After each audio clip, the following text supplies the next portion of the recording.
Good morning, Karen from Quantum Heart Awakening.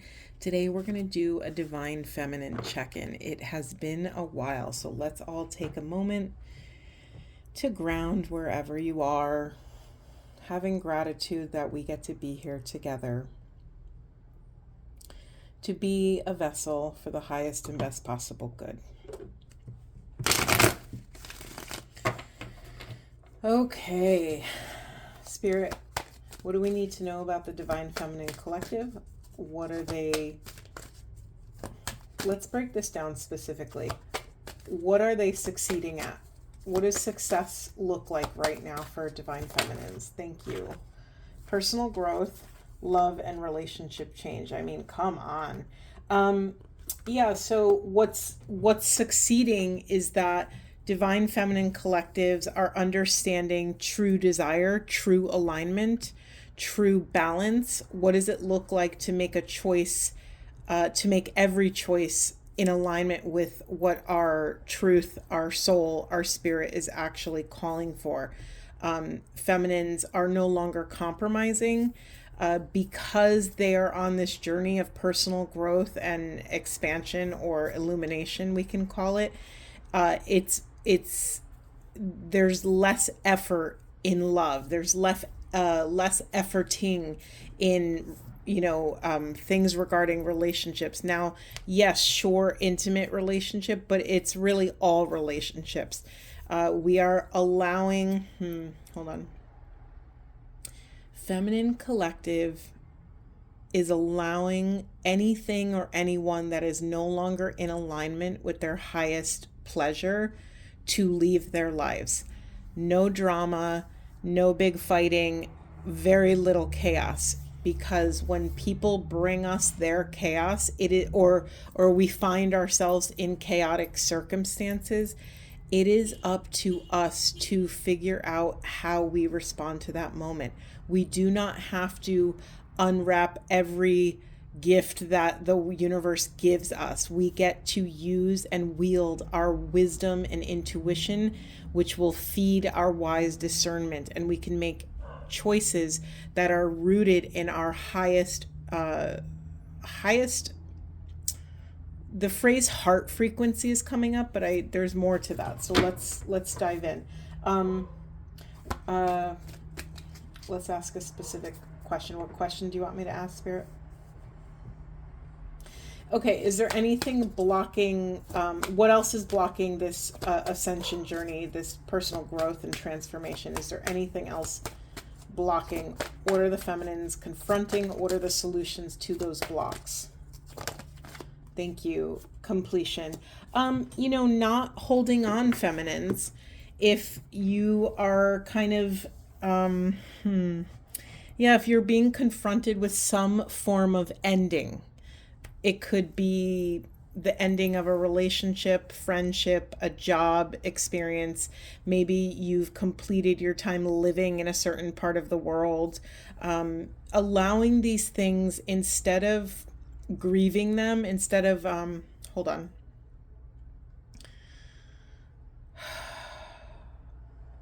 allow them to leave. Allow these cycles and loops to close on their own. Try not to grasp, right? Because in order to receive, we need to have our hands open and empty. We need to carve out some fluid, open, empty spaces in our lives so that something else can come in. What would support feminines in letting go? Okay, avalanche. Perseverance, yep, new beginnings in reverse. Physical activity, happy endings. Hold on, let me group these appropriately. All right, so feminines, very simple, clear message. And also look at these colors. I'm thinking of a stoplight, stop, slow, go, So feminines, don't give up on your dream and your vision. Don't give up on what you think is possible for your life. In times of change, we never want to lower our bar, right? You never want to settle for something that is maybe 70% in alignment. You want to really fine tune your body instrument so that you can discern what is full resonance, what is a hell yes, what is congruent with my desires. And it's funny that I brought up, I'm losing my train of thought. Oh, it's funny that this is anchoring in the body. We also have physical activity. So, feminines, it's really important that you find some sort of routine that really nourishes the body. Specifically, it's like a physical movement, exercise, going for a walk. It doesn't have to be rigorous. It doesn't have to be difficult in order for you to commit to yourself, but something that is going to help you maintain balance, something that is going to help you stay in temperance as you sort of persevere. There's a message here about some of you might be called to wait. Some of you might be called to be in the waiting room, in the liminal space between, A and B. So in order to build up a physical tolerance for that journey, you're being asked to fill your life, your breath, your heart, your body with things that nourish the physical vessel. This physical vessel keeps coming in. Also, as you develop this physical practice, whatever this is for you, it could be yoga, it could be meditation, it could be going for a walk, a hike, it could be dancing for 5 minutes before you go to work, it could be anything that gets you moving your body into your body.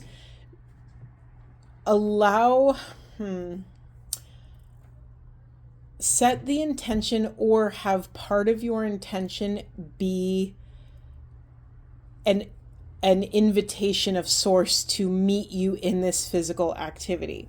I'm very drawn to this. Like, there's so much purple and blue in this reading.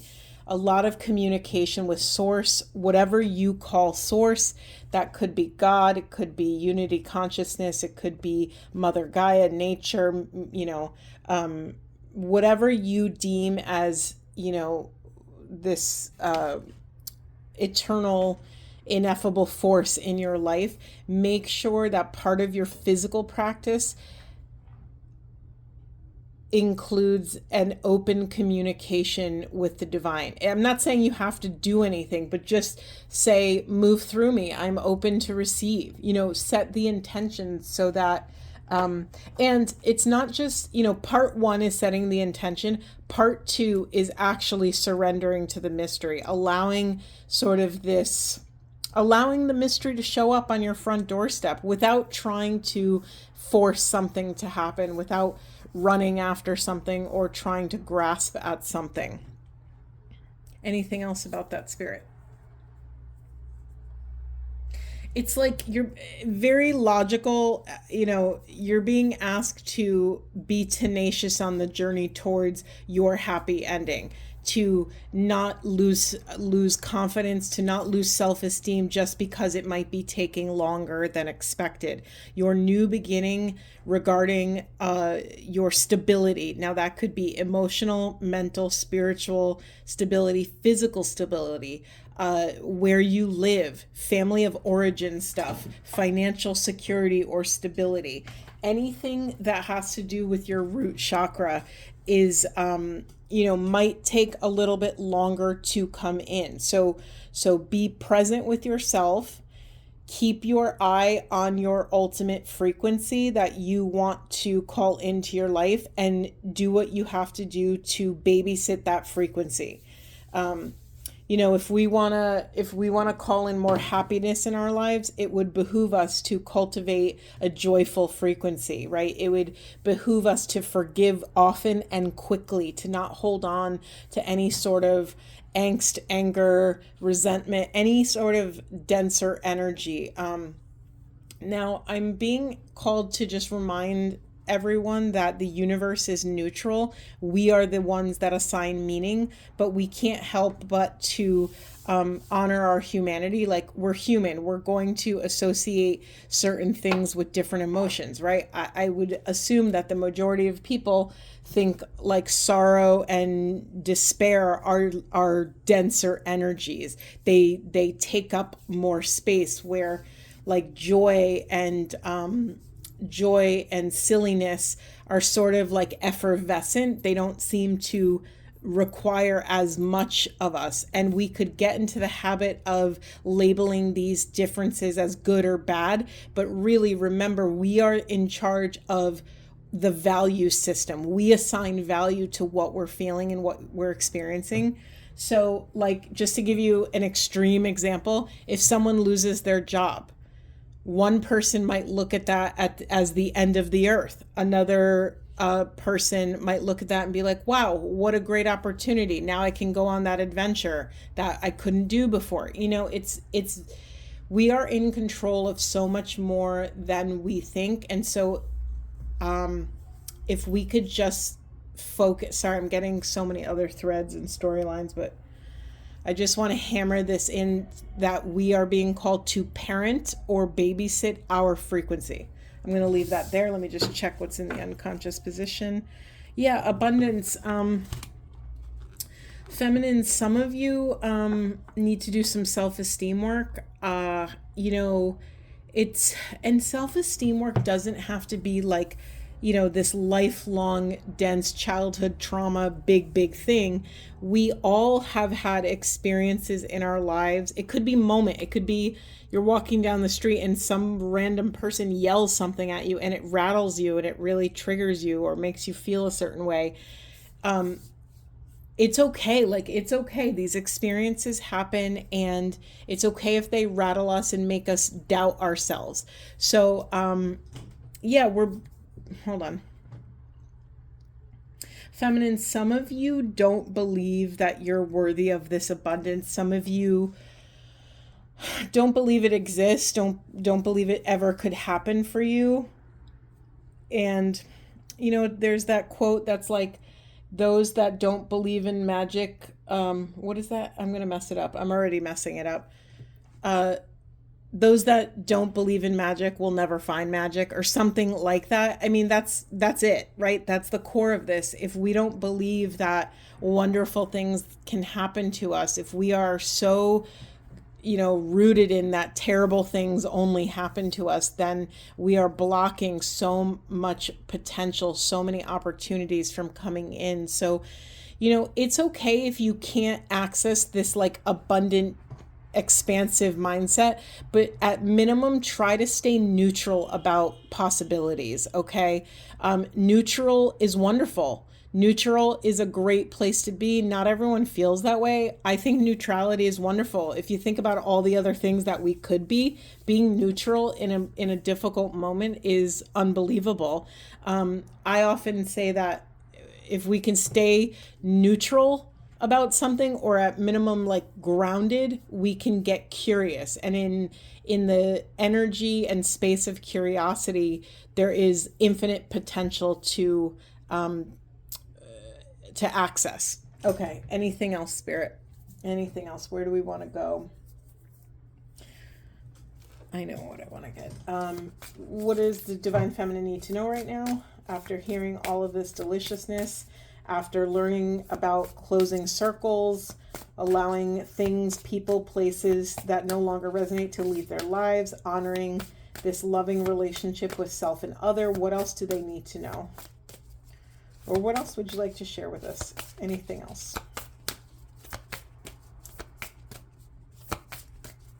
It's so funny. Hold on. You sure nothing? I really wanted to use this deck, even though I wasn't really supposed to, but I really wanted to use it. Okay, where do we go? Thank you. Anything else for Divine Feminine? Yes, of course. Okay, we have abundance again for the second time, and success. Yeah, it's possible.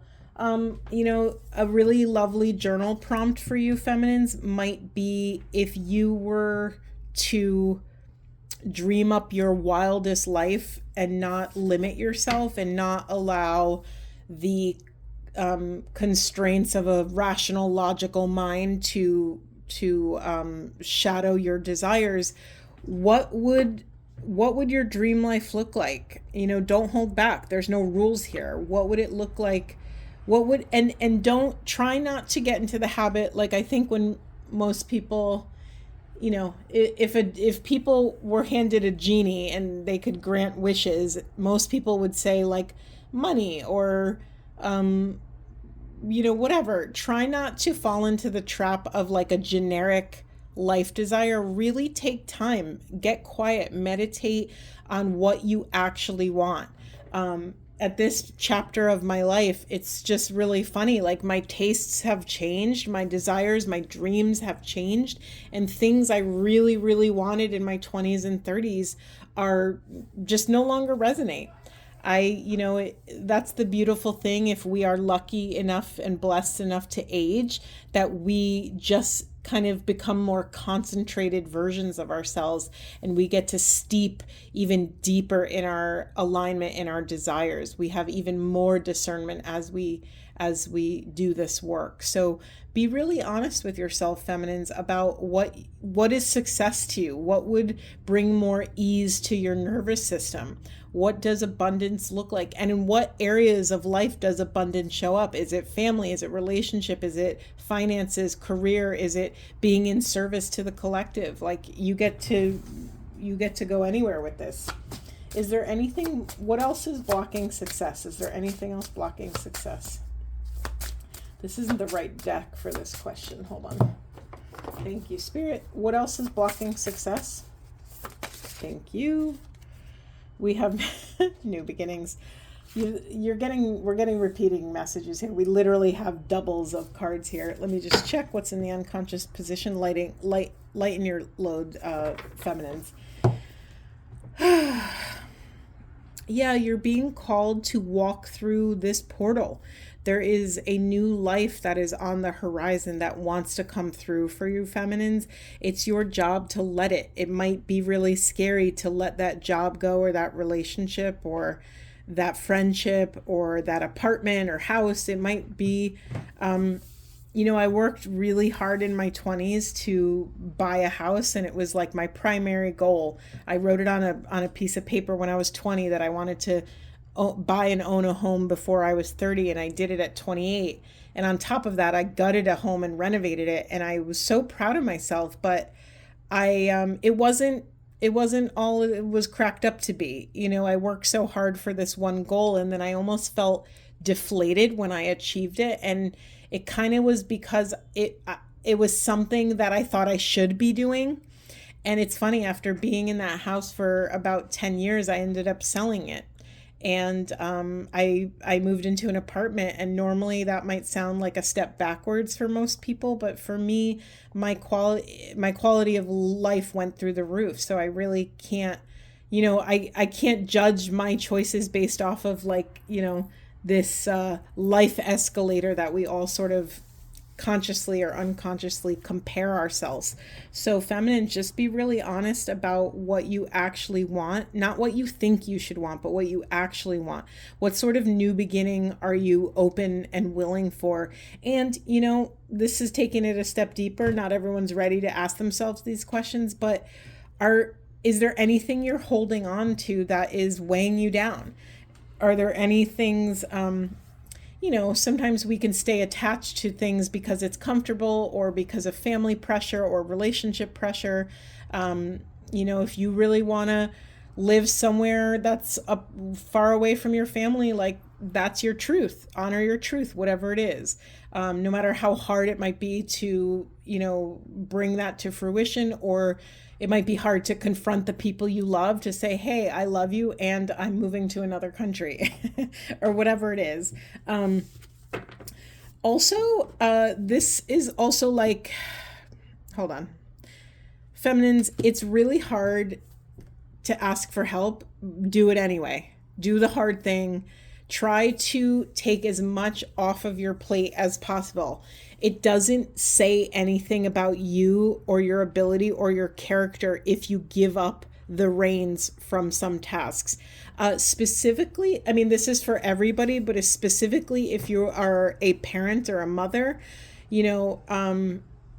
just because you can behave like a superhero doesn't mean you should, or that it's sustainable, or that the things you're taking care of are truly your responsibility. So do a little bit of an audit and see, when you're doing something, like, are you pushing yourself when you're tired when someone else could be doing it? Can you give up some control at work or at home in your relationship? Can you ask someone else to do the shopping, or to run the errands, or to take the kids to school? Or I don't know what it is in your life, but try to look around, that where you can lighten your load. It's really funny, actually. I'm just clicking this in. Sometimes when I channel, I'm not able to feel my own life circumstances within the reading. I tend to feel it afterwards. But I just spent 3 weeks purging my entire home and all of my belongings. I actually studied with some organization people. I've been taking in all of the psychology behind having stuff. I've been entertaining people who are minimalists. I will never be a full minimalist, but I do really appreciate the information that they have gathered from their years of just experimenting with this stuff. So it might also be literal feminines, where it might be time to let go of physical belongings.